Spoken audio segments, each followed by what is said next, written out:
Welcome to the Good Lie and the Greater Good, number 14, here on September 3rd, 2022. I am the dude. With me, as always, is Walter. Say hi. No. Growl or just making noise.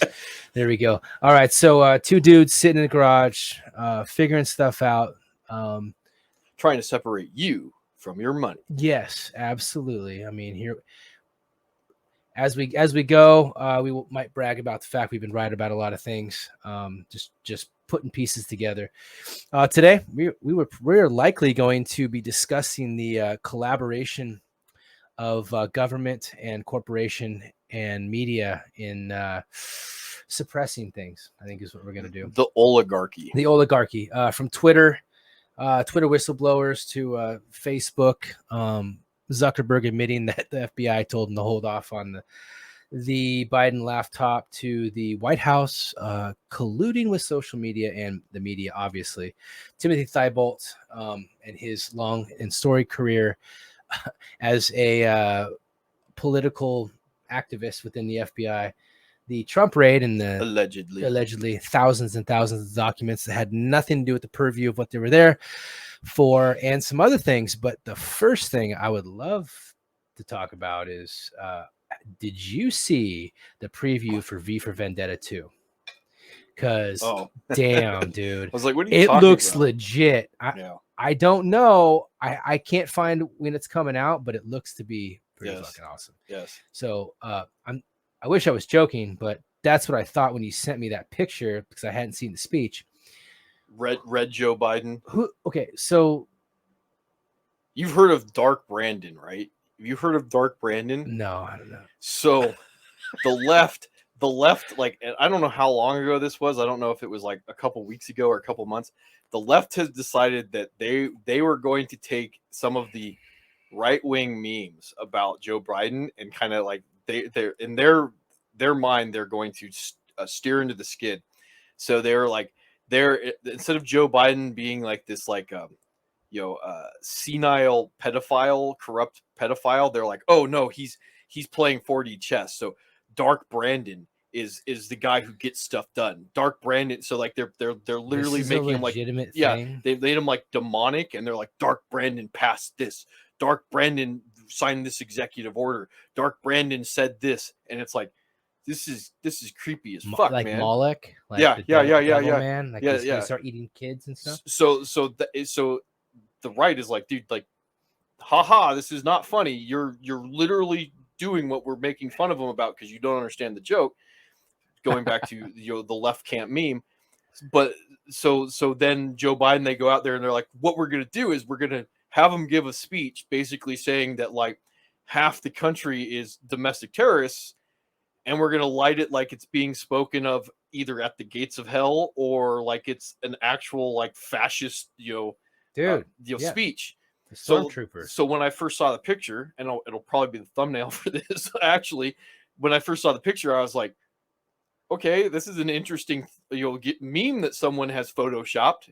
Yeah. Oh wait, it's not a Photoshop. It's a real picture. Did you see that CNN got caught like color grading it from blood red to like magenta? Yes, actually, I don't know that they were the only ones. Oh, I'm not.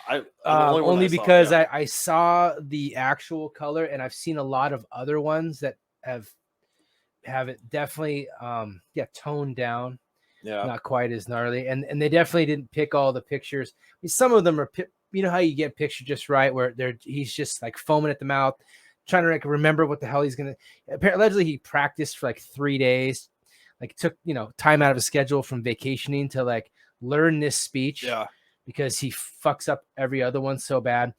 And then he goes out there and he's just like, there's so many of them where he looks like he's trying to pass like a kidney stone or something. He had like an IV drip of something. He definitely had some meth or something, like some Hunter stuff. These are.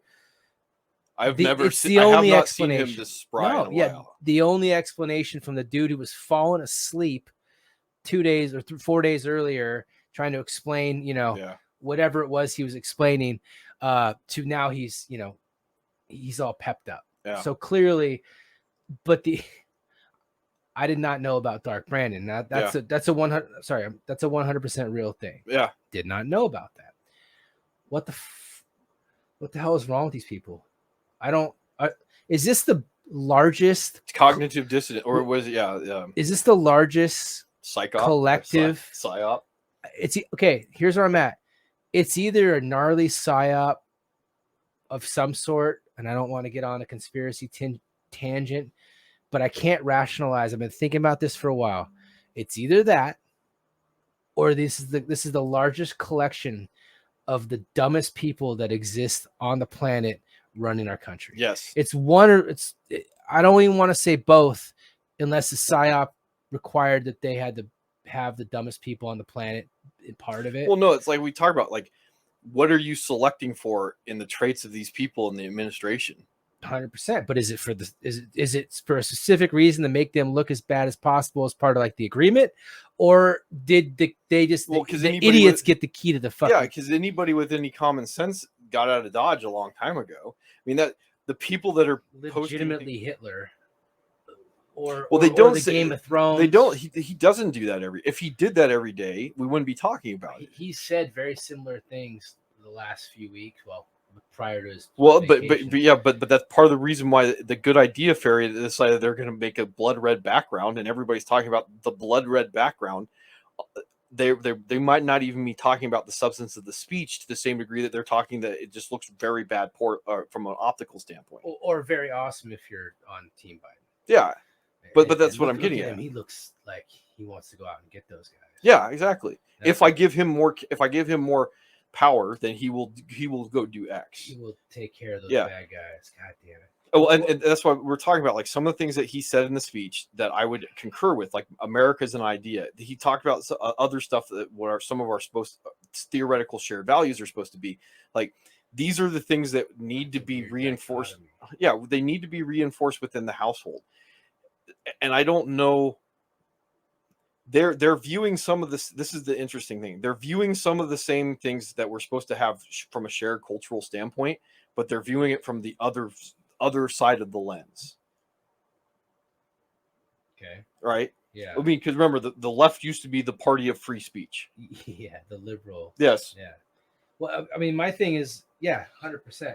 I get it. We talked before about this almost a switching of the parties. Yeah.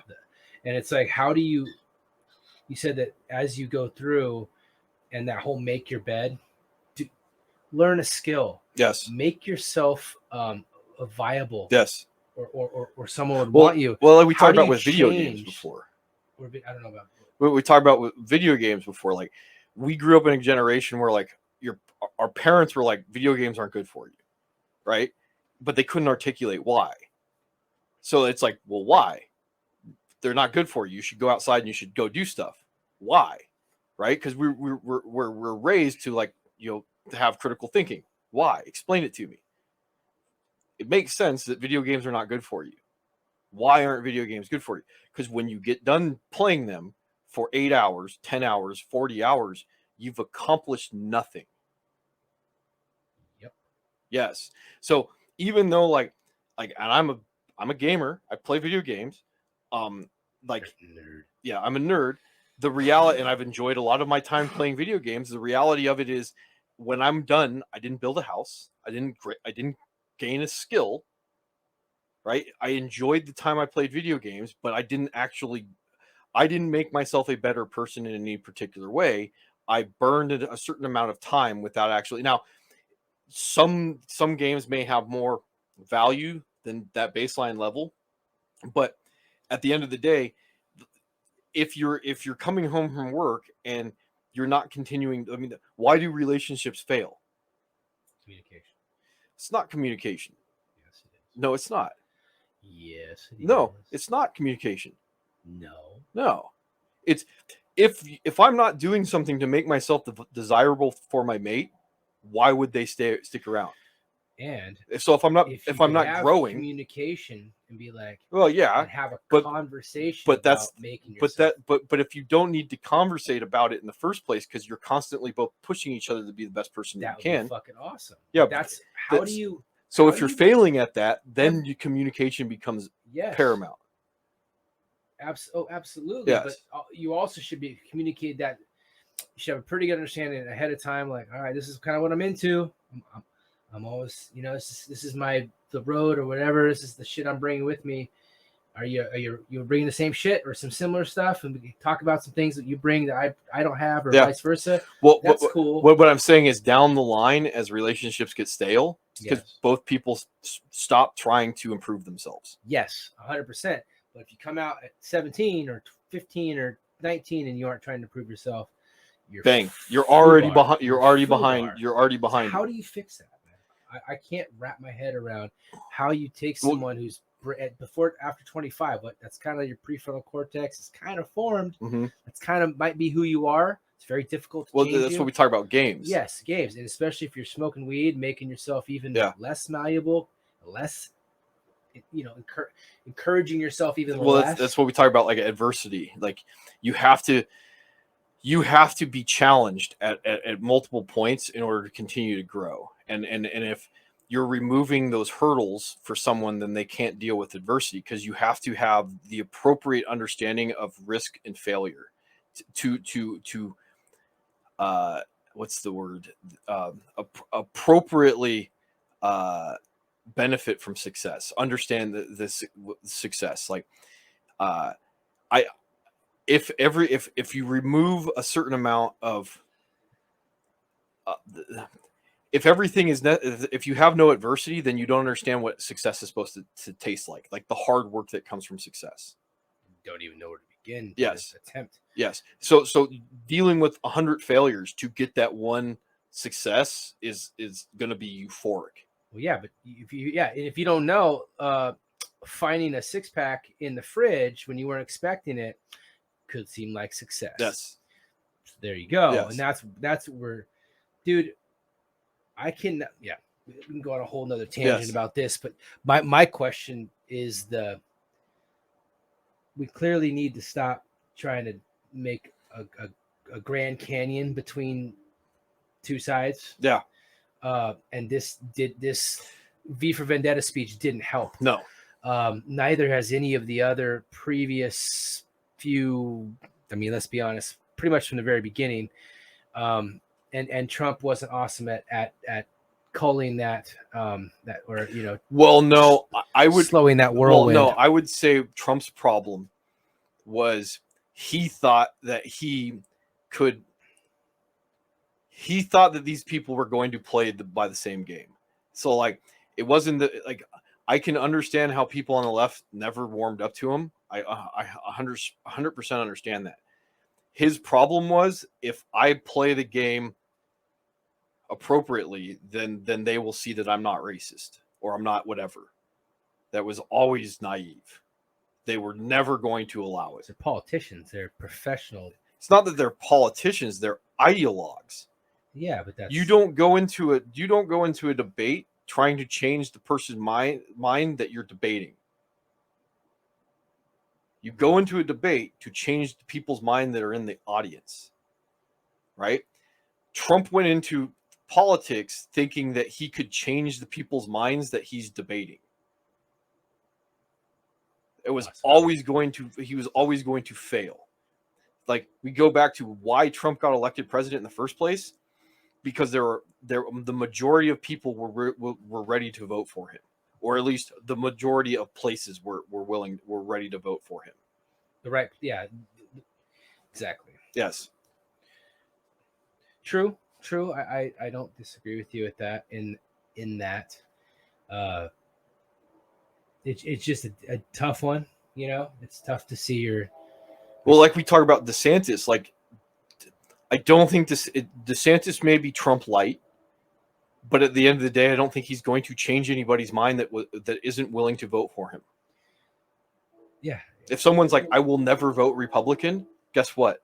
Yeah. I just can't. I don't know. It's a very funny, in a sad way,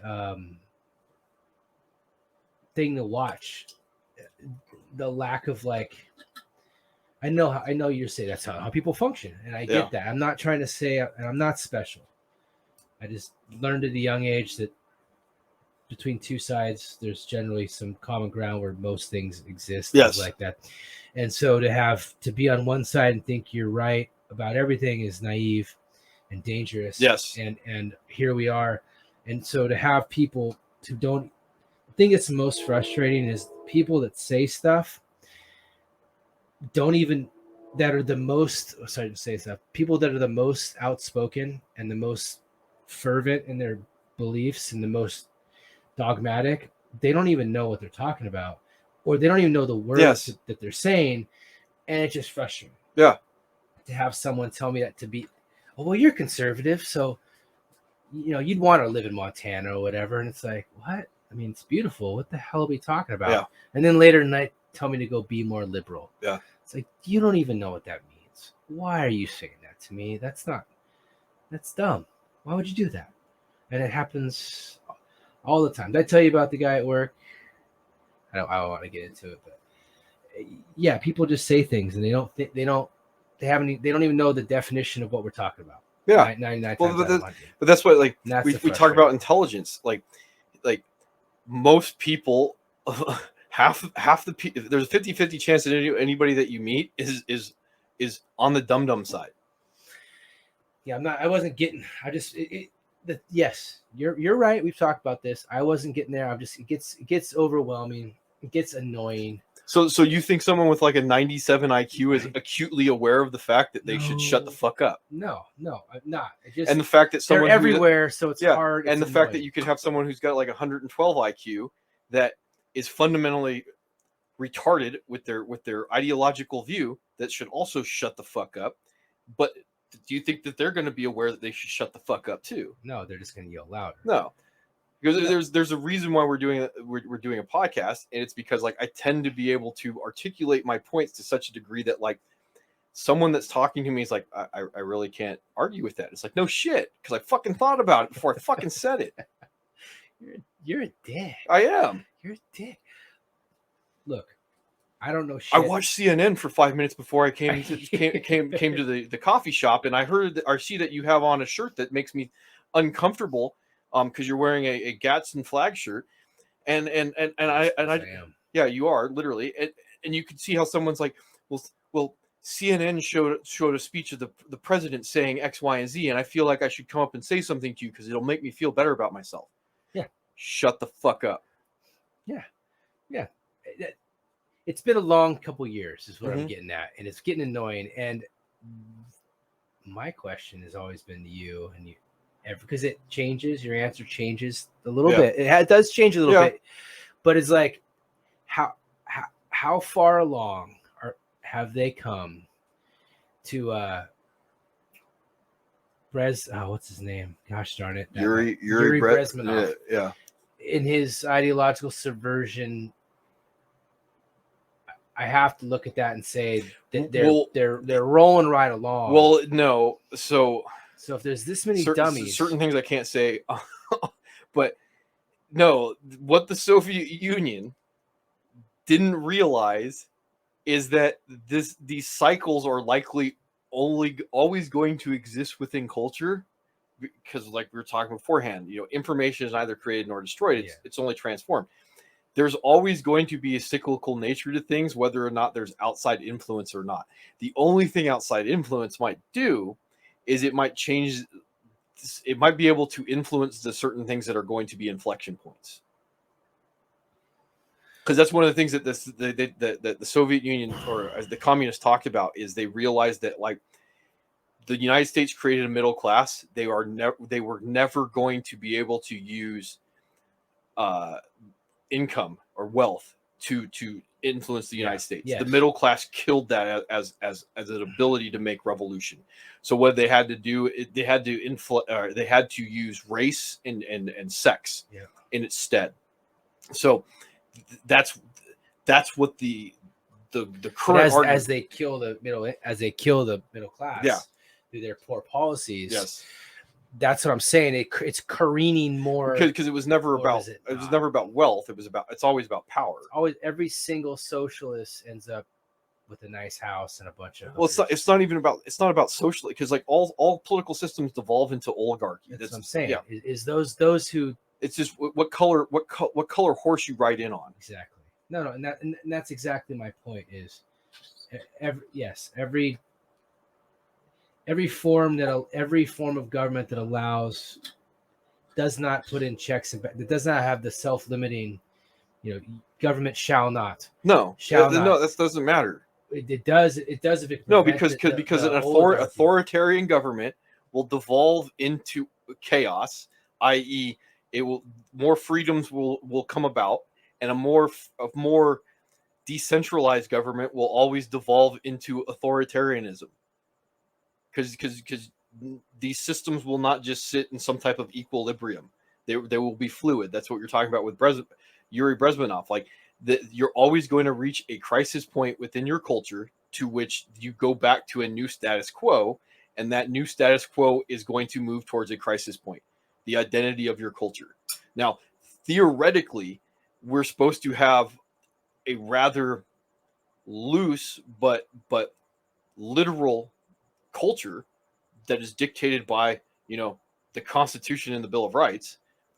Yes, but those are what's under attack. Those are what's fundamentally under attack right now. They've shifted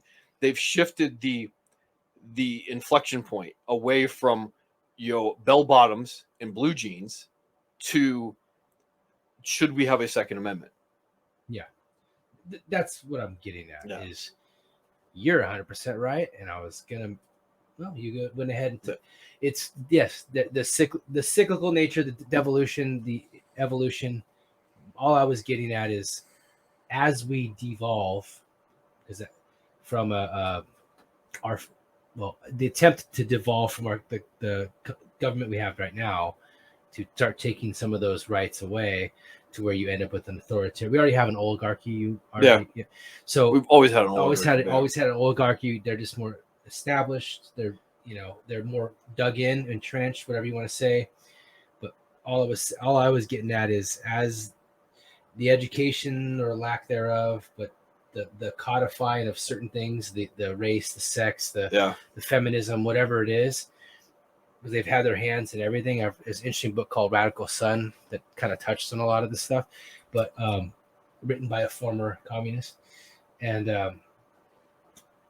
as like you said, as they are picking up speed, looking to chip away at the what is in their way within the Constitution, within the government.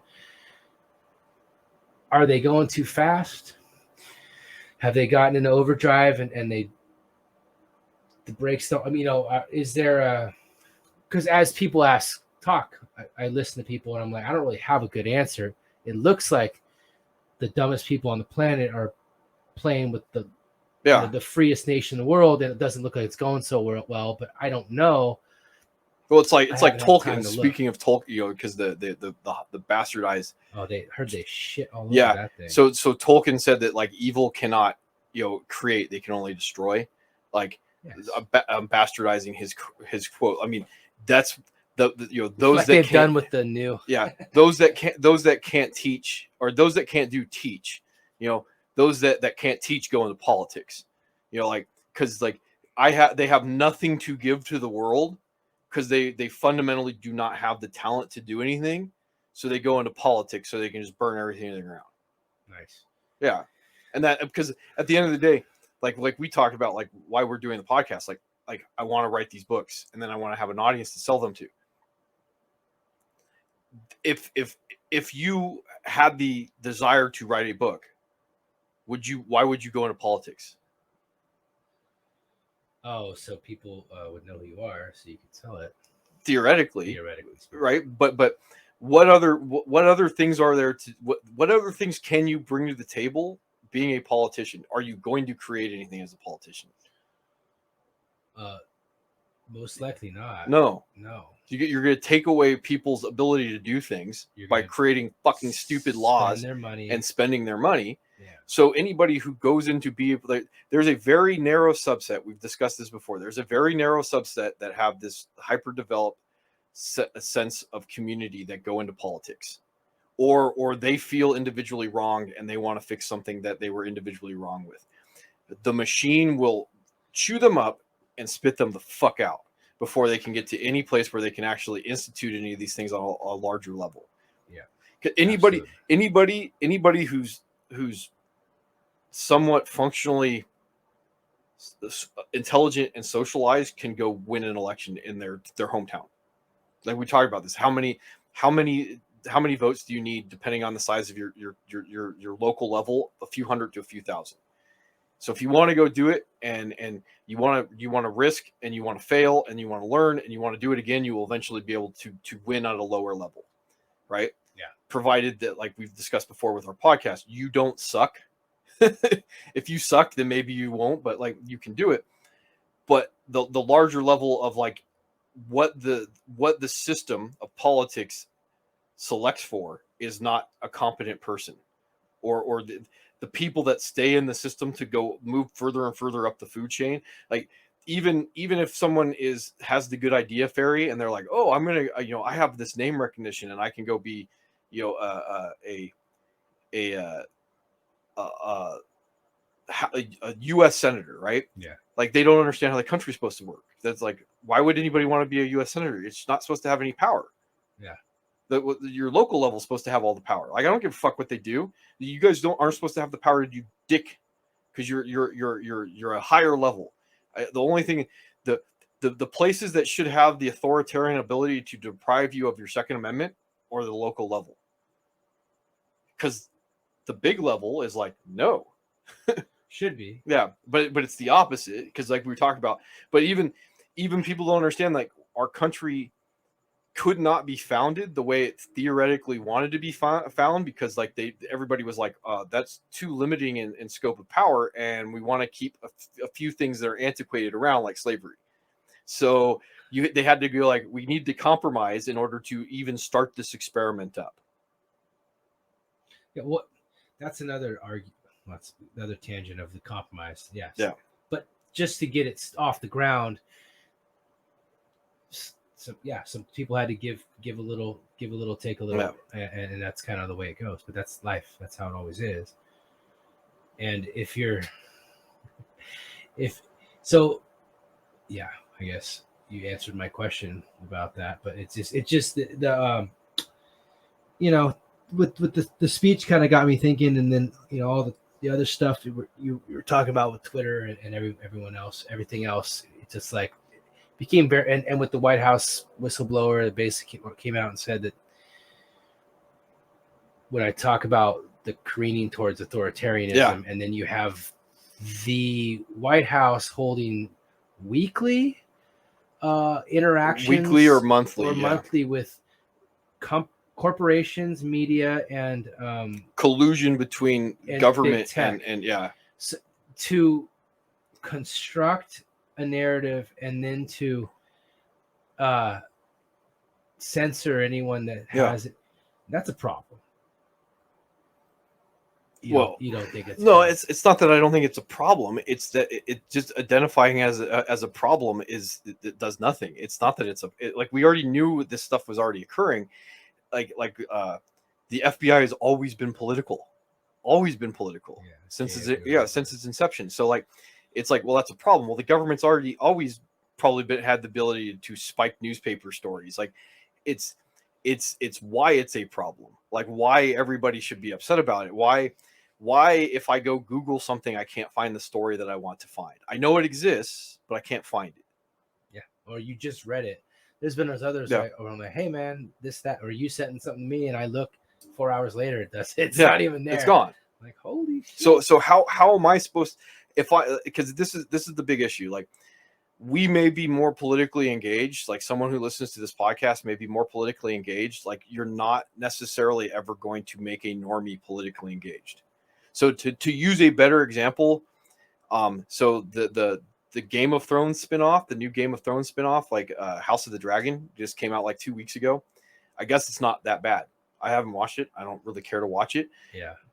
But the reason why it doesn't matter is because like more than likely the normie is never going to come back and watch Game of Thrones because of how bad how they ended the last one. Yes. Or the first one, whatever. Yes. That was terrible. Yes. That's actually kind of what reminded me of the speech. How at the very end, that's what I was talking about. sorry, tangent again. Yeah.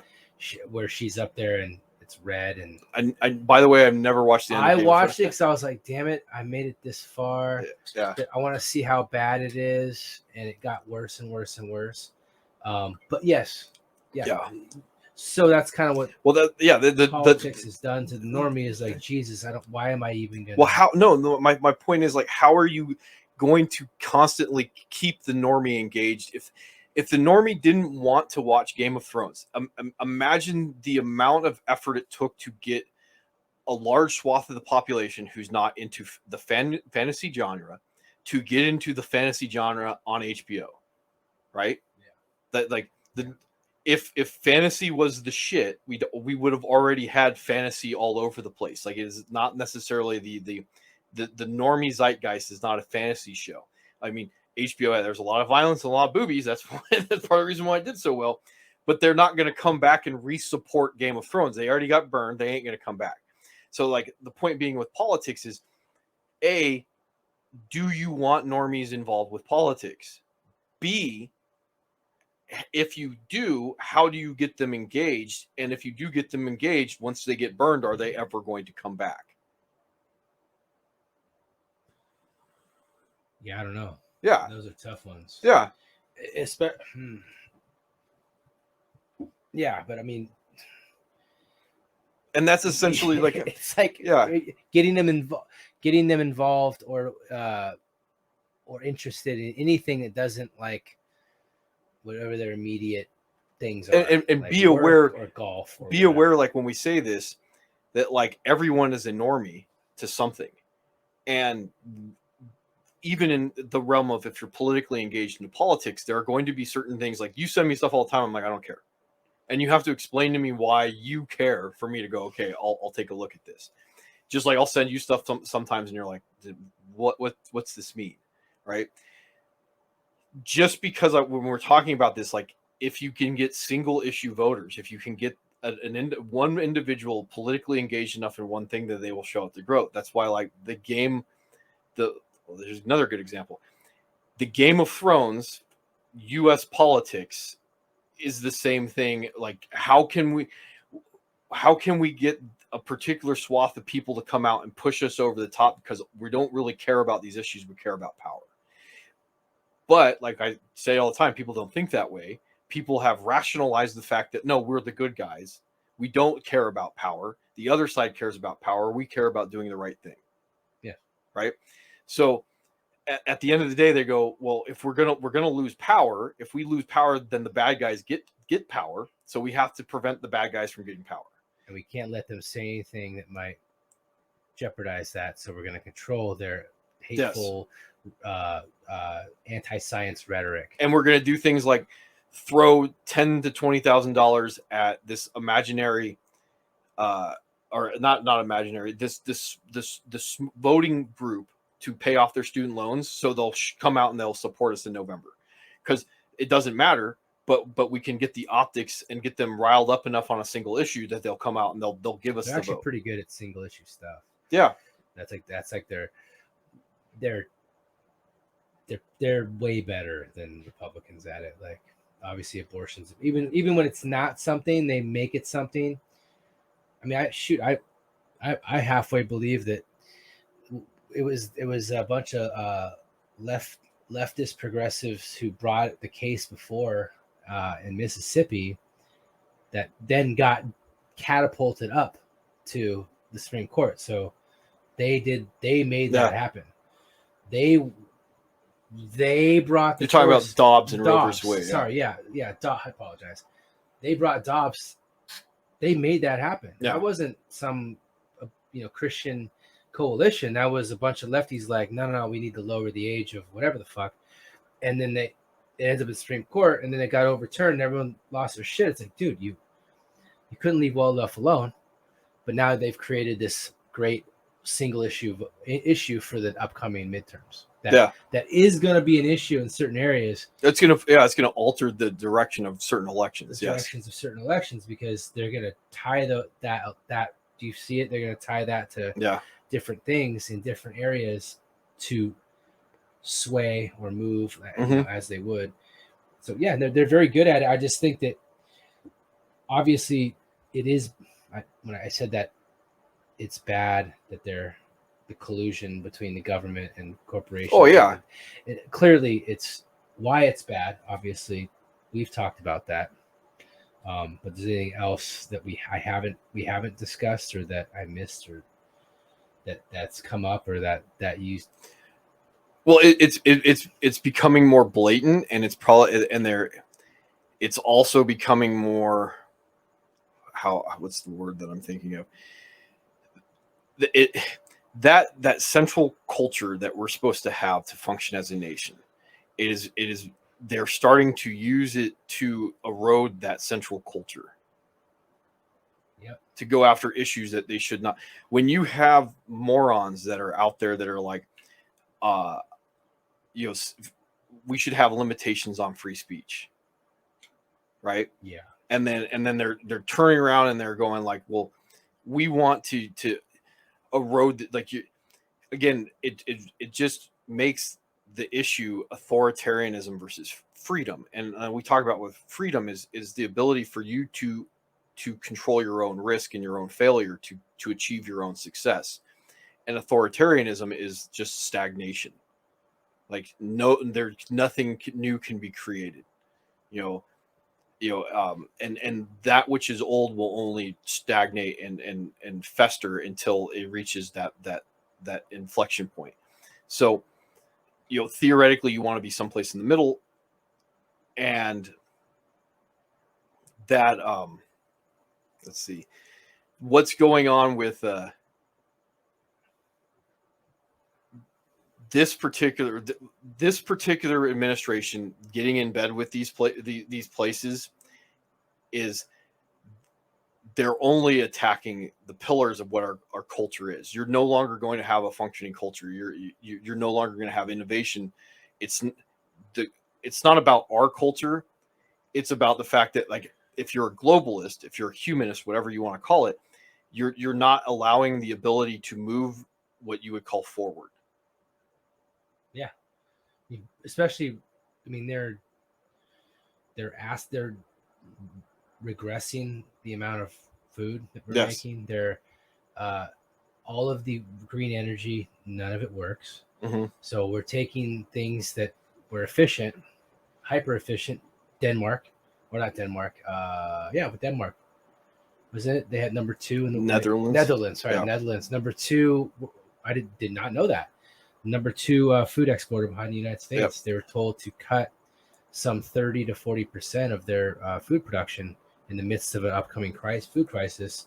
There's a handful of economists said at least 1 billion, maybe 2 or more, will die because of food shortage. Yes. And they're having them stop producing the efficiency that they have to make whatever their euphoria, because they care so much about the people that they're about to let die. So that's shit that pissed me off. Yeah, you want people to own electric cars, and then you don't have good enough electrical grids to support the fucking electrical cars.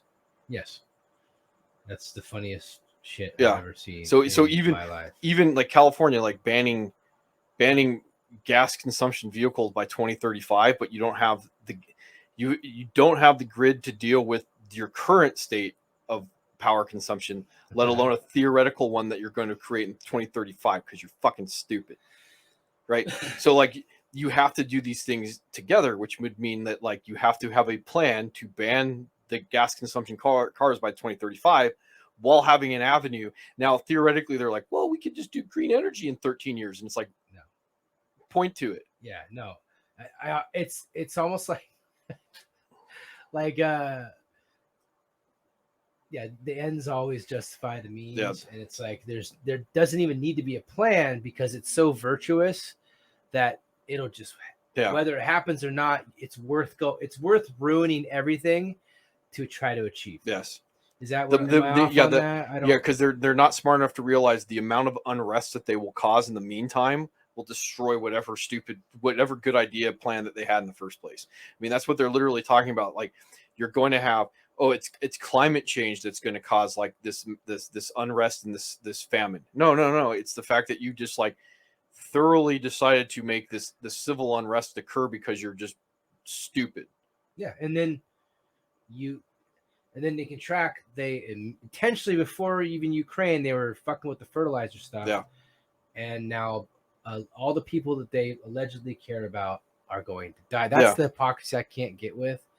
Yeah, because it just really pissed me yeah, off. because all they're trying to do is go to their wine mixers Yeah. and be able to get their pee touches from their peer group, because they're never going to talk to someone outside their peer group. That's what, going back to like the Red Biden speech, like they don't have the ability to talk to anybody to go like, bro, you're fucking mental. Yeah. Like, don't say that. Like I told you, like in 2017 when Trump got elected, he did a speech right at the beginning where he did the same thing Barack Obama used to do, where Barack Obama would come out and be like, those Republicans, and Trump got elected in 2017, and he came out and he's like, those Democrats, and I was like, you motherfucker, like, do not make this a tribal fucking thing. And he only did it like once that I can remember, and then someone must have said, hey dude, don't do that, you sound like a fucking moron. You sound, well, you're not a moron. You sound like a divisive human, a divider. Yeah. Yeah. So that's when he started calling them out individually. Better. Yeah, which is better. And difficult, because there are a lot of. Yeah. So that's time consuming. Yeah, that's the thing where like if you're just turning it into this like these tribal games with each other, and you're just like pointing these things out, like who is there left? Like who on the right in the House will go to lunch with Ocasio-Cortez and go, hey, Sandy, you sounded like a dum-dum today. You gotta be friends with somebody. Yeah. I don't know. Yeah, and she would be like, I would never sit down and have lunch with any of them in the first place. And it's like, well, it goes both ways, right? Who of them would want to do that for you? Yeah. Let alone you would literally say that you would not, I would not, they're all horrible people. Well, there's no one to tell you when you show up to work and you have toilet paper stuck to the bottom of your shoe. No one's gonna. They're just gonna let you wander around all day, because no one's gonna like, I ain't gonna fucking talk to that person. I can't imagine. I can imagine it's somewhat like that, like right now. Like I remember seeing. So I watched Parks and Rec, and it gets goofy at the end. But my wife loves the just the story and the characters.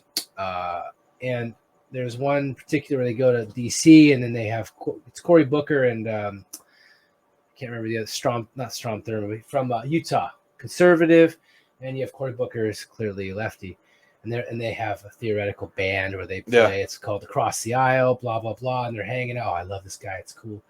Like I envision that as being difficult right now. That was like 10, 12 years ago, yeah, maybe more. I can't imagine that happening. Especially after like finding out all this stuff, like Spike in this, after this Rogan thing with Zuckerberg, where he's like, oh yeah, the FBI told me to spike this story. It's like, oh, they knew about it. They knew it wasn't Russian propaganda. They knew it was real, and then they told him to spike it, and he fucking did it. Well, that's the problem. Back to like Timothy Thibault, like it becomes the problem of who, because the FBI is like, oh, we call these companies up all the time, and we let them know about some of this intelligence stuff, so malicious foreign actors don't do something to them. Yeah, it's like yeah, whatever. The problem is like we don't know who this person called Facebook, what their position was, because like if you have like a Timothy Thibault that's like, hey, I'm over here doing like X, and I have the ability just to call you up as a partisan and be like, I shouldn't have any ability to do this, but I can just go, hey, this is so and so, this assistant director at the FBI. Can I talk to somebody there? And they want to hear this. Oh, we get to spike this story because it's against our agenda. Thank you. Precisely. Yeah, we'll go do this. Like that's the bigger issue, because it's like, why are you doing it? Like you knew it just hurt your political position, not because it's moral, not because it's misinformation. Even if you think it's misinformation, this is why you shouldn't be doing it, because like, why? Like if it's out there, it's out there. It shows that how little you trust your fellow man. It's not even your fellow man. How little you trust your fellow American to be able to take the rights that they're supposed to have and use them appropriately without your fucking supervision. Yeah. Yeah. That's It is wrong. your right to be stupid.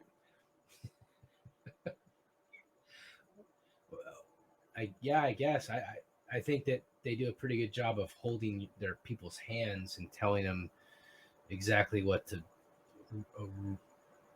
spit out the Mhm. next opportunity. That I heard something about that. There and here you go. Bleh. Well, and that's So the thing with Timothy they're Thibault. controlling Yeah. what you have to say or what you have to, I say air quotes, believe, because Well, but that's what I was saying. It's not about. It may not be about they. That's the problem. Like, if someone called up good old Timothy and said, "Hey, can you do this for us?" Yeah. Or did the good idea just bite him in the ass out of nowhere, and he's like, "I have to do this."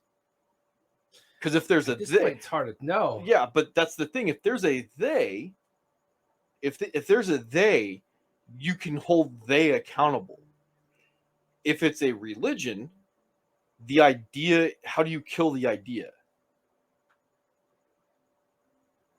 Because that's like Lois Lerner with the IRS stuff, right? Yeah. Like there probably was some type of trail that led from the top of they to Lois Lerner. More than likely there was, because there was a whole bunch of damaged hard drives. And I believe like someone was just talking about someone got promoted that was involved with that because one of her hard drives disappeared too. But anyway, it becomes at what point someone overtly said, go after those conservatives. And if you had the ability to read the paper trail, there was a whole bunch of by omission. What was said by omission? Yeah. Oh, 100%. Yeah. I kind of think that at some point it's, if you have the people who've been promoted, where they stand, you almost don't even have to bring it up. You're just like, hey, the thing. Yeah. Right. I mean, at some point, if you know that to get something done at this position, wherever it is over there, and you have to deal with 8 people, and I know all 8 people. I know who donated. We all donated the same people. Blah blah blah. It's not. You don't even need a paper trail at some point. Like you don't have to even say anything. Yeah, we talked about this with like the Clintons. It's an implied thing. Yeah. Somebody, even if you don't know everybody involved, someone's gonna make sure. Yeah, I'm sure Hillary Clinton has never literally said, "Go kill that guy." Yeah, but there's definitely. But the people that she goes, "Hey, I have a problem. Can someone go fix this for me?" Yep. Yeah.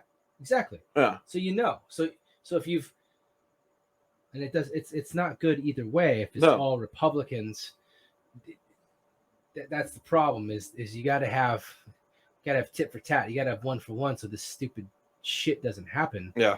But here you are, and you have a bunch of people that are politically bent, right? And they're like, oh man, this is great. Look what a phone call. All I got to do is make this phone call, and I don't have to overtly solved. be like Nancy Pelosi. There's no law against it. There's no law against me calling up someone and being like, hey, I have this problem. I'm not literally telling you to go do anything about it, but I'm just going to tell you my problem. Yes. And assume that you will figure out that, if you want to promote again, being on the good side of me would go a long way to promoting again. Yeah. No, it's, and the worst part I think you mentioned was that, to me, no, you mentioned it on your podcast, your clip, that now him and anybody else who he's done cases or had I don't know what they're called in the FBI, they need people. You'd have to go back and like look into all the stuff that he did and touched and phone calls. You know what I mean? Like the sprawl of this one guy from his position could be huge. Right? Yeah. It's not just about what he did; it's what he didn't do. Yeah, or didn't do, like with the voter fraud thing. Yeah. He was in charge of the voter fraud for the election, and what did they say? We're not seeing anything significant enough to whatever. And so, okay. Well, like when I was in the Army, I had a lot of supervisors say that they wouldn't ask me to do certain things. You know why? No. Because I would say no. Because you could, because they weren't. Because they were not lawful orders. Yeah. And they would tell me like, and it's stupid stuff like, hey, you want to go down and get me a coffee? No. Because, you know, like, I don't want to go get a coffee. Like I'm not your bitch. But those little things stack up, because then when that guy gets promoted, he's like, well, obviously I don't want you around, because when I need a coffee, you ain't gonna go get me a coffee. But I also got certain other positions when I was in the Army, because they were like, we need someone that will like follow the rule to the letter. Yeah. And there's a certain guy that we know that will literally tell everybody no. Now, it cost me other things, but like certain things got done really well.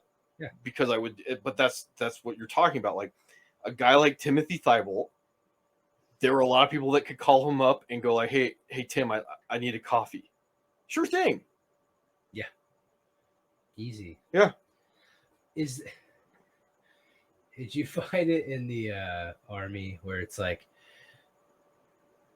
so if someone was either annoying or incompetent and you couldn't fire them, you promote them outside of the direct, get them promoted away from you. Yeah. So that you didn't have to deal with them. I never did that. They would get like laterally promoted. Yes. But yeah. And that's how it happens in the government as well. Yeah. Fuck, we can't get, this guy is a moron or whatever. Imagine with Fauci, that's how he got his position, where like, this guy's fucking retarded. So they moved him to a position where they thought that he didn't have any actual power. Yeah. And he's so retarded and corrupt that he's like, I'm going to just spend 40 years carving this out. So it's the biggest like fucking money laundering fucking scheme in all of Washington, because someone very early said, this guy's fucking incompetent as shit. Let's laterally promote him to a fucking janitor's closet. And what did he do? He made that fucking janitor's closet a fucking throne, you know, like that's what you get. Like, yeah, no, but that's what I'm getting at. This guy,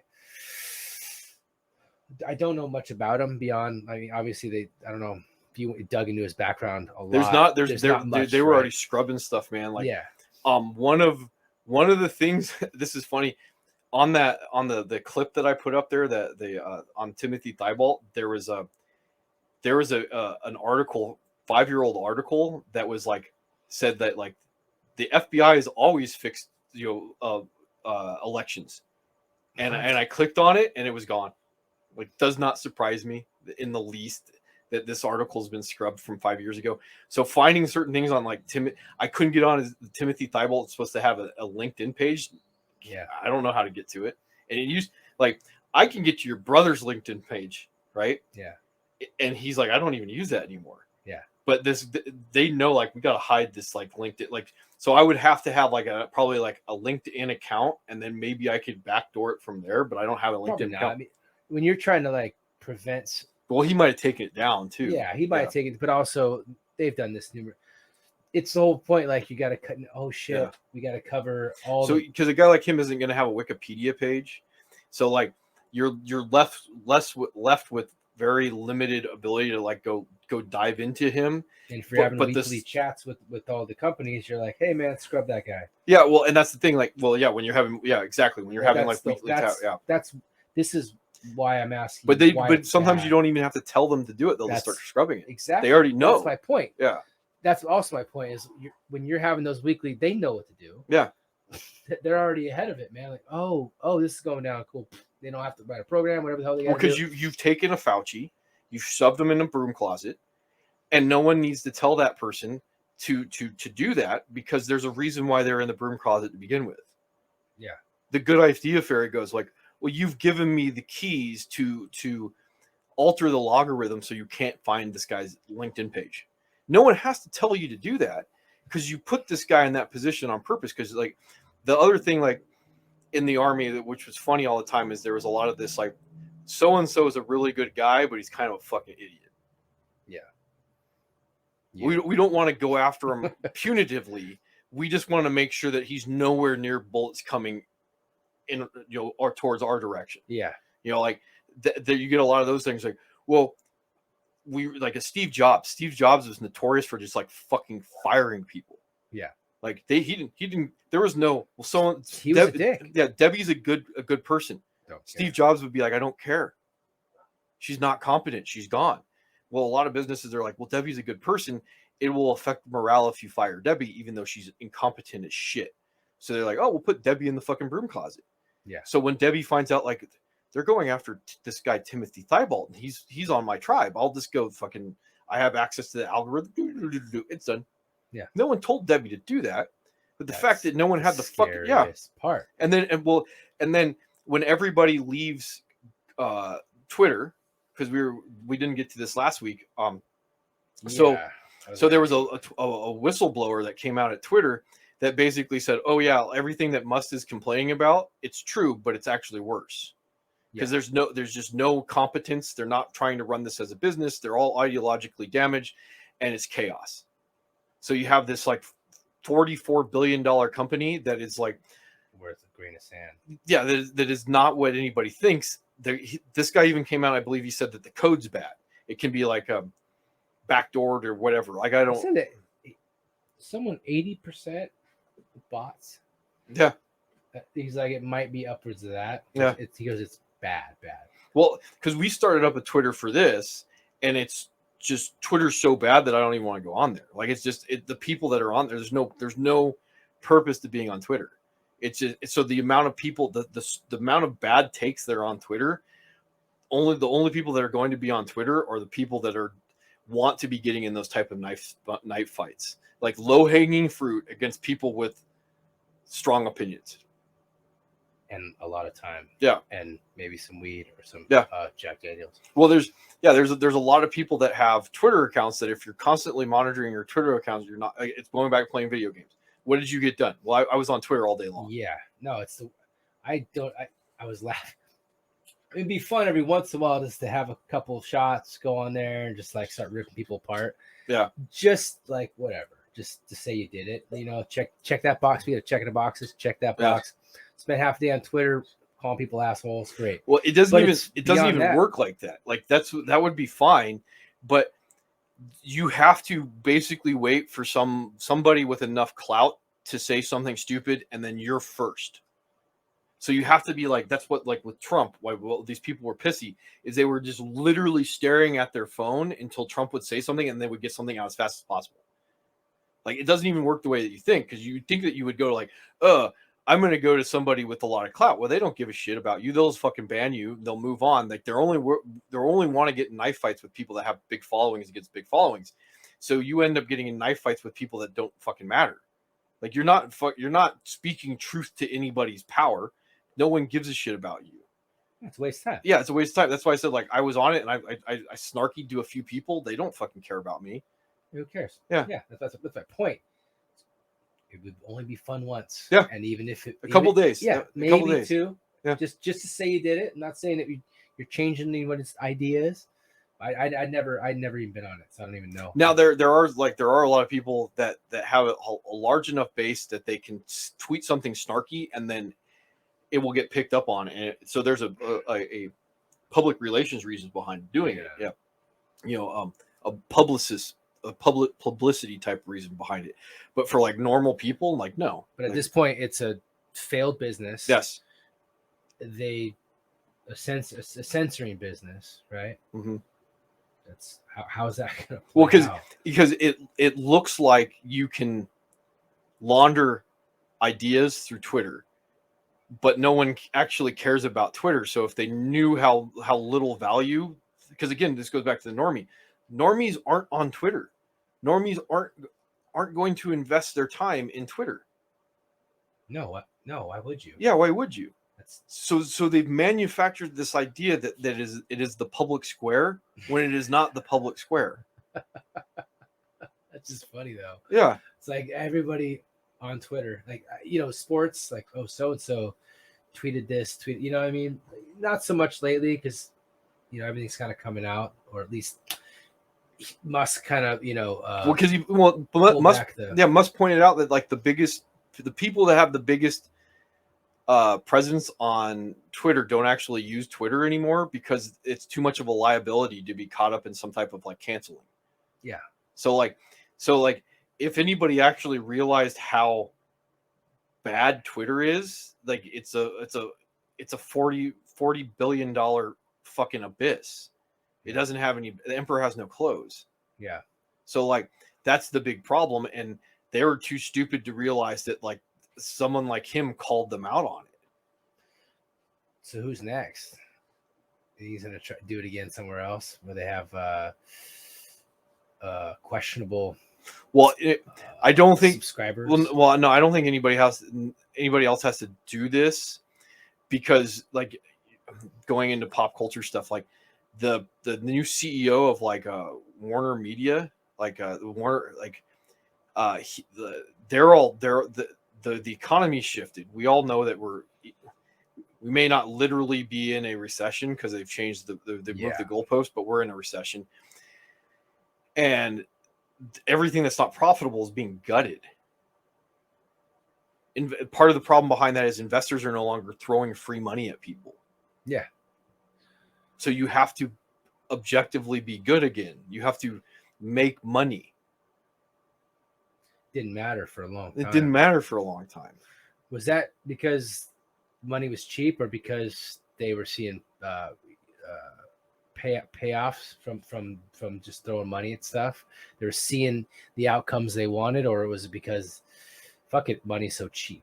I don't, because even if you had the money, or if you were just loaning the money or whatever, no, you got to remember from a business perspective that like it's investing is gambling, and yes. When you have enough money and you have enough ability, you can essentially put your money into anything and you're guaranteed to get your money back. And it just is because like that's one of the things with like the movie business, that like it has a better return on investment than the stock market. Yeah. Right. Well, even the last few years. Well, not in the last. That's the problem. Okay. In the last few years, I don't know. You can't go to some like Saudi oil magnate and go, give me $40 million to make a Batman movie, because he'll be like, I didn't get my return on investment this time. So that's some of this is like stuff that I don't entirely get because it's insider baseball, but it's like part of the way that they're able to make like $100 million movie is they're able to go get somebody to put $20 million in, so they can go wander around everybody and say, I already have $20 million. Exactly, yeah. And then when they get $60 million, they immediately take $25 million out and they pay that guy back. It's shady and it's probably illegal, but hey, it's Hollywood. So when you get to the point where like you don't have the ability to pay that money back, people aren't going to give that money anymore. Yeah. Okay. That makes sense. And they're not going that whole angle. Yeah. So people aren't going to be going around throwing money at any project because they can't get the money back because everything's failing. When you get to the point where you could just go like, I'm going to make the Star Wars movie, and someone's like, you had me at Star Wars. Here's a blank check. Yeah. And now they're bringing out Avatar. Yeah. Because they have nothing. Yeah. Well, it's not this. They have nothing. If you go to an investor, go, we're going to make a Star Wars movie, and they go like, I saw the books on the last few Star Wars movies. You're not making any money off that. I'll pass on Star Wars. So like it's not even about like the Avatar movies. It's like someone's going to go like, so you're making this movie. How much woke shit is in there? Pass. Yeah, hopefully that would be nice. Because goddamn. Now imagine 5 years ago when someone could go like, I'm going to make this movie and there's female representation in it. And they're like, oh, you had me at female representation because you could get the money back. Now you can't get the money back. And it's not even that you can't get the money back. There's the faucet just isn't flowing is the Fauci of the movie industry. Is fucking beheaded. Well, that's what producers do. They find money. That's the job of the producers. Go find investors. So like, like when you're getting to the point where it's like, because that's what's going on with a lot of stuff. These projects, they're just not making money. They're failing. You can make the wokest, biggest piece of shit in the world, but if everybody's still going to see it, no one knows that it's bad. Yeah. Well, now the economy's gone down. You have two problems. A, people don't want to see trash, and people really aren't going to fucking spend money on trash when they don't have money. Yeah, or they're just tired of trash. Well, no, but those are the two things. Like they know it's bad, but when they knew it was bad and they had disposable income, they're like, oh fuck it, I'll go. Well, now they know it's bad and they don't have the money, so they're doubly not going to go. Awesome. Yeah. Well, that's encouraging. Yeah. I mean, I don't want a recession to be the reason why these guys got gutted, but be nice. Well, but I don't think it's like we're talking about like things are downstream of each other. I don't think it was the recession. You're not selecting for people that are competent. Why do you think you have a recession? Well, yeah, of course, but in this particular industry, I'm saying that whilst the faucet was flowing, yeah, even the idiots were getting especially the idiots were getting the fill their buckets, right? Yeah. However it happened, one way or the other, whether or not they were part of it or they're fucking doppelganger in the government who's making stupid decisions or in the bank or whatever. Now that faucet's starting to get turned off, so the idiots can't work. Is all I'm saying. However that happened, I'm happy. Yeah, because it's tired of. I would like to be able to know that something to go to watch a movie, maybe even in the theater, that isn't just a gigantic, shit, pus-filled shit, shitstorm. I don't want to deal with it. Well, but this is what I point out. Like we're at the tail end of the 70s. We're about to go into the 80s. Like there was nothing survived the 70s of any very I shouldn't say nothing. Very little cocaine did. Very little came out of the 70s that has any relevant cultural impact. Bee Gees for sure. Yeah, no, nothing. No, well, but people are well aware that there's a gigantic cultural black hole that's going on right now. Not like music and movies are not going to be talked about in reverence in 40 years. Music, movies, dress. We're going back to the 70s and dress. I think that correlation. We're going back to the 80s and dress. No, yeah, we were in the 70s for a little bit with like Little House on the Prairie almost kind of mix, and now we're going to the 80s. That's what I meant to say. That's an interesting point. I hadn't thought about that. It is like the end of it's Carter. Well, Carter, I don't know. Well, this is Carter. Seemed like this is Carter. Guy. This is Carter. Yeah. Trump was Nixon, and we're just forgetting about Gerald Ford. Yeah. So like, this is the going back to Yuri Bezmenov and the cycles. I mean, it's just the cycle of culture. Like you're right. I think Party is right. It's just very the way the problem I have with it is just how infiltrated they've been in schools for so long, and the fact that they're just downloading all these stupid ideas in the kids' heads for so long. It's like, how do you unwire that? That's where it's like, yeah, it may be a cycle. Yeah, but that's the thing with normies, dude. Like we were literally talking about this before we at the beginning. It probably was before we started, or before, anyway. The performative aspect of what people do, the games that people play, people choose the outcome that they want. People choose the game that they want to play in order to get the outcome that they want. So what do people that are not the brightest in the world, that are not the most self-aware in the world, they're going to be adaptive to get them the outcome that they want. If the wind blows to the left, I get along to get along. I blow to the left. That's what most people are, because it takes effort to be invested and to tell your supervisor, I'm not going to go get you a coffee. Yeah, makes sense. So these people, most people, when the pendulum swings, they'll be like, oh, of course I voted for Biden when I think I was supposed to vote for Biden, but I'll vote for whoever I'm supposed to vote for. Dude, I hope you're right. There's no hoping I'm right. There's no hoping I'm right. This is the way the fucking world's always. Like, goes back to Jordan Peterson. What's he said? If you think you're the one that was going to be fucking hiding Anne Frank, you're more likely to be the one that was fucking searching for her. Yeah. It takes a lot of fucking energy, and to take it from someone like me who's been told multiple times in my life that, if you just didn't fight for the sake of fighting, you'd be much more, people would like you more. And I just have the personality, like you said, I'm an asshole. I have a personality. Sometimes I know. No, you're a dick. Well, yeah. Sometimes I know I can literally feel the the reality that I'm like, do I really need to be fighting this, or I'm going to just fight it because I like conflict? I enjoy conflict. It's just how I'm wired. And I'm like, I need to just walk away. And as I get older, it's a little bit easier than it was. Or even to not even engage. Yeah. Sometimes because you know where it's going to go. Mm-hmm. And I get that.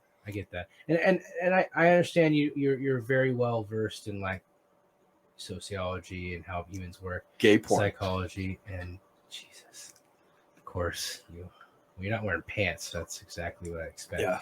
But yeah, no, I hear what you're saying, and I do have, but and that's there is the uncertainty of that.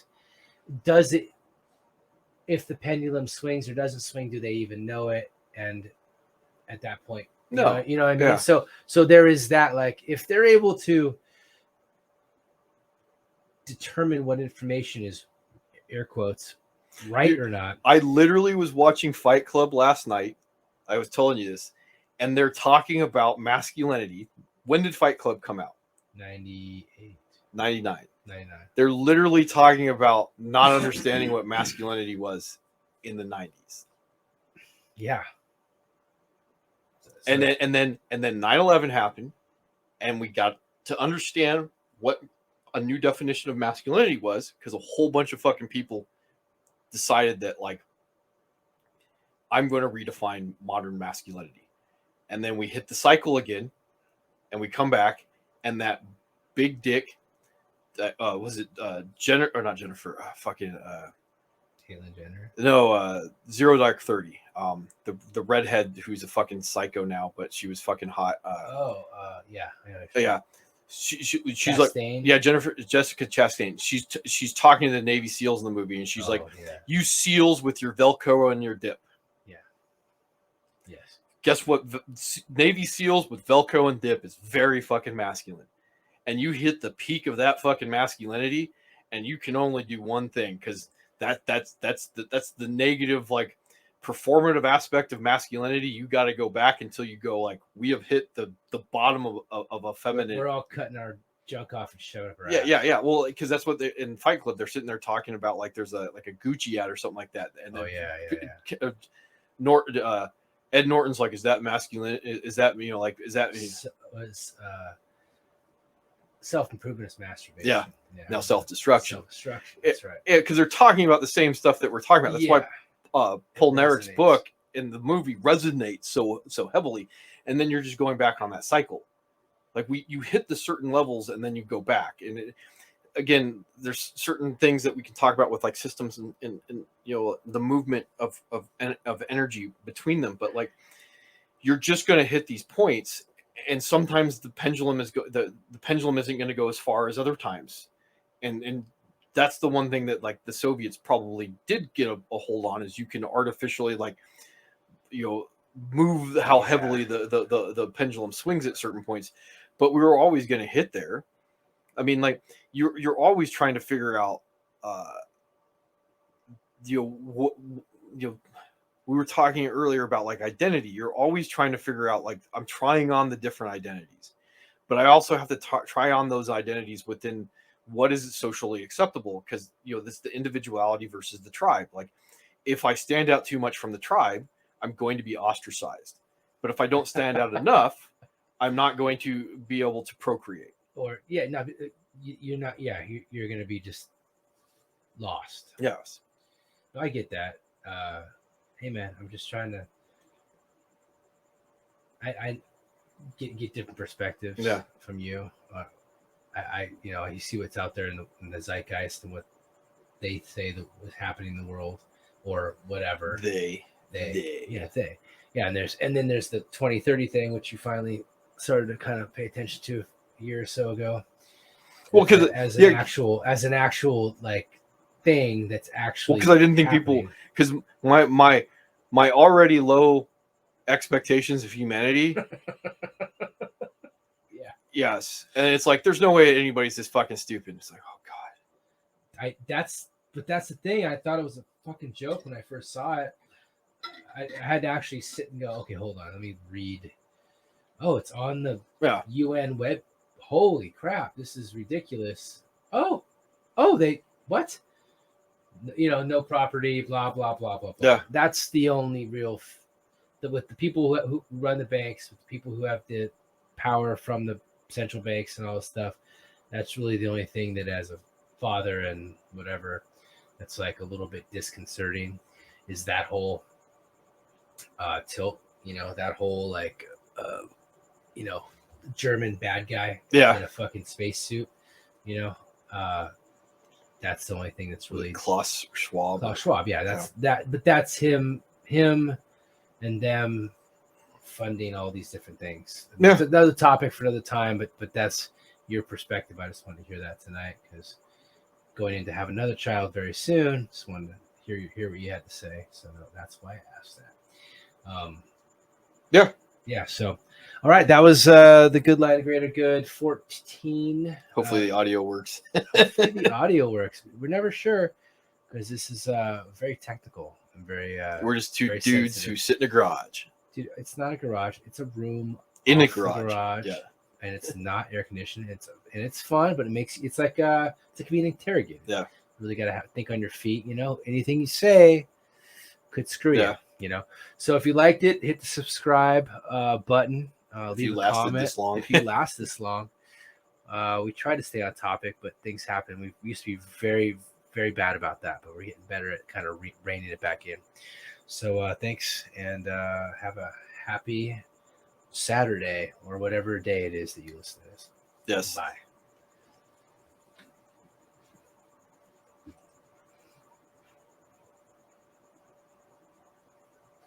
Oh, that's a What? Did Da Vinci Resolve quit unexpectedly? Oh, fuck. Why do we even do this? It just keeps fucking us so hard. Well, that's why we have the second one.